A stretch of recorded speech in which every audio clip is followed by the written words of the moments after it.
कांग्रेस संगठन से आप जुड़े हुए हैं और साथ ही योगेश तिवारी जी भी हमारे साथ इस वक्त जुड़े हुए हैं।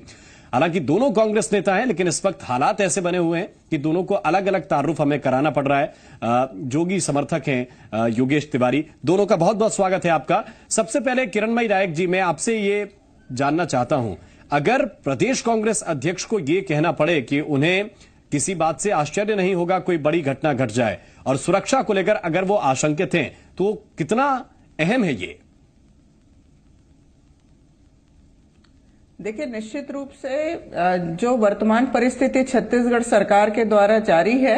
और जब छत्तीसगढ़ के मुख्यमंत्री का सीधा सीधा इन्वॉल्वमेंट है, छत्तीसगढ़ के मुख्यमंत्री के दामाद का नाम आ रहा है, उनके एक कद्दावर मंत्री का नाम आ रहा है और जो पुराने हमारे पास दरभा घाटी कांड के सबूत हैं और जो संभावनाएं हैं, उनको देखते हुए मुझे ऐसा लगता है कि इसमें कोई बड़ी बात नहीं है यदि हमारे प्रदेश अध्यक्ष जी ऐसा कहते हैं। और जिस तरह से यहाँ पर सुरक्षा में लापरवाही की जाती है और हर बार चूक की बात कहकर के मुख्यमंत्री जी बचने की कोशिश करते हैं, इतने सारी नक्सली वारदात हो चुकी है, इतने हजारों की संख्या में हमारे जवान मारे जा चुके हैं, आम आदमी मारे जा चुके हैं, हमारे पूरे प्रदेश कांग्रेस की एक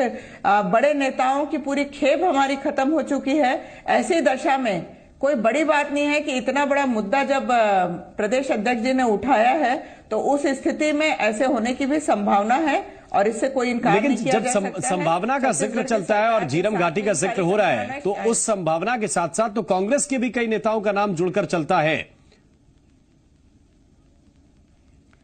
देखिए, सवाल इस बात का है कि इस छत्तीसगढ़ सरकार के जो मुख्यमंत्री और जो सत्ता है वो हमेशा से कांग्रेस के नेताओं के नाम को जोड़ने की आदी रही है, पर आज 3 साल के बाद भी यदि वो किसी के नाम के ऊपर में नाम पर उंगली उठाना तो बहुत बड़ी बात, छोटी बात है, परंतु आज तक उसके ऊपर में कोई दस्तावेज, कोई साक्ष्य, कोई सबूत क्यों नहीं पेश कर पाए? क्यों उनके ऊपर में कोई एक्शन नहीं ले पाए? क्यों चालान पेश नहीं करवा पाए? क्यों कार्रवाई नहीं कर पाए? इसके लिए तो उनको जवाब उनको ही देना पड़ेगा। पूरा पुलिस प्रशासन उनका है, उसके बाद वो कार्रवाई नहीं कर पा रहे हैं, तो ये पूरे तंत्र में बैठ करके कर क्या रहे हैं? योगेश तिवारी जी, आपको क्या लगता है भूपेश बघेल अब इसके जरिए क्या दिखाना चाहते हैं, क्या दर्शाना चाहते हैं कि वो कहते हैं कि ये चर्चा है कि कुछ लोग उनको मारना चाहते हैं?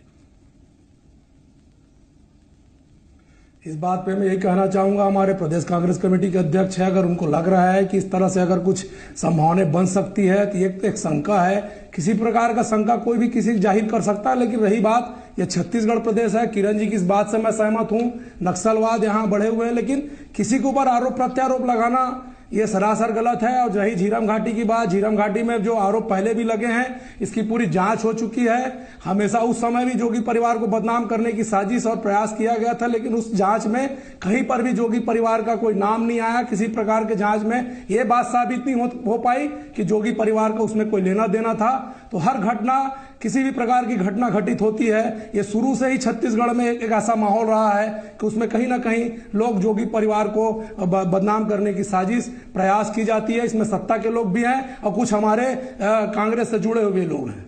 कांग्रेस से जुड़े हुए भी कुछ लोग हैं जो इस तरीके की लगातार साजिशें, या जिन्हें हम सीधे तौर पर अफवाहें कहें तो ज्यादा ठीक रहेगा, क्योंकि उनके पीछे कोई ठोस सबूत अब तक निकलकर सामने नहीं आया। किरणमयी नायक जी, ये बार बार सवाल उठता है और जब जब इशारा उस परिवार की तरफ जाता है तब तब ये भी कहा जाता है कि जिस तरीके से इस वक्त सत्ता के हालात चल रहे हैं, जो सत्ता, मैं खासतौर से मैं कांग्रेस की सत्ता की बात कर रहा हूं कि एक तरफ प्रदेश अध्यक्ष हैं और दूसरी तरफ इतने कद्दावर कांग्रेस के नेता। कल जिस तरीके से शक्ति प्रदर्शन देखा गया और उस शक्ति प्रदर्शन के बाद भूपेश बघेल का यह कहना कि उनकी जान को खतरा हो सकता है, क्या इन दोनों में कोई चीज आपको लग रहा है कि इन चीजों से भी इसे जोड़कर देखा जाए? सिर्फ सरकार के प्रति भूपेश बघेल ने यह बात नहीं कही शायद कि उनकी जान को खतरा है। नहीं, देखिए, अभी मैं इसमें स्पष्टता, जो आपके मीडिया जो पर्सन ने सवाल पूछा था, मुझे ऐसा लगता है ये सारी बातें उस परिप्रेक्ष्य में कही गई हैं, उनका कहीं कोई और लिंक नहीं दिखाई देता है। सवाल इस बात का है कि आप उसको कल के शक्ति प्रदर्शन से जोड़ करके देख रहे हैं, पर जो मैंने सुना प्रदेश अध्यक्ष जी का वक्तव्य कि उन्होंने कहा है कि मुझे सुरक्षा के नाम पर केवल एक गाड़ी दी गई है, तो ये कहीं ना कहीं यहाँ सत्ता पक्ष में बैठे लोगों के प्रति उनका विचार है और उसी ओर उनका इशारा है कि सुरक्षा में लापरवाही करके जिस तरीके से झीरम घाटी कांड का जिक्र आया है, तो इसका पूरा इशारा सत्ता पक्ष के ऊपर जा रहा है, यहाँ के वर्तमान मुख्यमंत्री और भाजपा सरकार के ऊपर जा रहा है और उनके द्वारा की गई लापरवाही, क्योंकि इस पूरे घटनाक्रम में कहीं ना कहीं मुख्यमंत्री का इन्वॉल्वमेंट है, मुख्यमंत्री के दामाद के नाम का जिक्र आ रहा है, उनके कद्दावर मंत्री का जिक्र आ रहा है। इसलिए यदि प्रदेश अध्यक्ष जी ने कहा है तो मुझे ऐसा लगता है कि वो पूरी तरीके से बीजेपी के सत्ता पक्ष की ओर। लेकिन जिस तरीके का किरणमयी जी घटनाक्रम है उसमें जो तनातनी है वो तो मुख्य रूप से आपकी पार्टी के अंदर नजर आ रही है। बीजेपी से कितना खिंचाव है वो शायद अंदर दबा होगा, लेकिन खुलकर जो चीजें सामने आ रही हैं वो तो आपकी पार्टी के अंदर हैं। नहीं, देखिए सवाल यह है कि आपका कहना है कि पार्टी के अंदर है, परंतु जिस तरीके से ये जब